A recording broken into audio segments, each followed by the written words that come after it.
വളം വില വർധനവിൽ പ്രതിഷേധിച്ച കായംകുളത്ത് ഹെഡ് പോസ്റ്റ് ഓഫീസിലേക്ക് മാർച്ചും ധർണയും നടത്തി.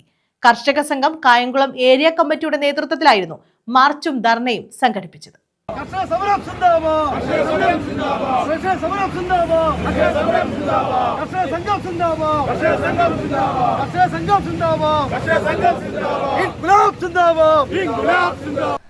രാസവളങ്ങളുടെ വില അമിതമായി വർദ്ധിപ്പിച്ച കേന്ദ്ര സർക്കാരിന്റെ കർഷകദ്രോഹ നടപടികളിൽ പ്രതിഷേധിച്ചാണ് കായംകുളം ഹെഡ് പോസ്റ്റ് ഓഫീസിലേക്ക് മാർച്ചും ധർണയും നടത്തിയത്. കർഷക സംഘം കായംകുളം ഏരിയ കമ്മിറ്റിയുടെ നേതൃത്വത്തിലായിരുന്നു മാർച്ചും ധർണയും.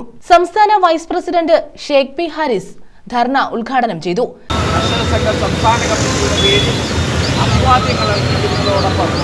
ഈ കർഷക സമരം ഇനിയും പെരുന്നാളിൽ ശക്തമായി മുന്നോട്ട് പോകുന്ന സാഹചര്യത്തിൽ എല്ലാ കർഷകരും ആ സമരങ്ങളുടെ പിന്നിൽ അണിചേർന്നുകൊണ്ട് ആ കർഷക സമരങ്ങളെ വിജയിപ്പിക്കുന്നത് മുന്നോട്ട് വരണമെന്ന് ആവശ്യപ്പെട്ടുകൊണ്ട് എല്ലാ കർഷക സഖാക്കളെയും സംസ്ഥാന കമ്മിറ്റിയുടെ പേരിൽ അഭിവാദ്യങ്ങൾ അർപ്പിച്ചുകൊണ്ട് ഈ ധർണാ സമരം ഉദ്ഘാടനം ചെയ്തായിരിക്കും. ജില്ലാ vice president M V Shyam അധ്യക്ഷത വഹിച്ചു.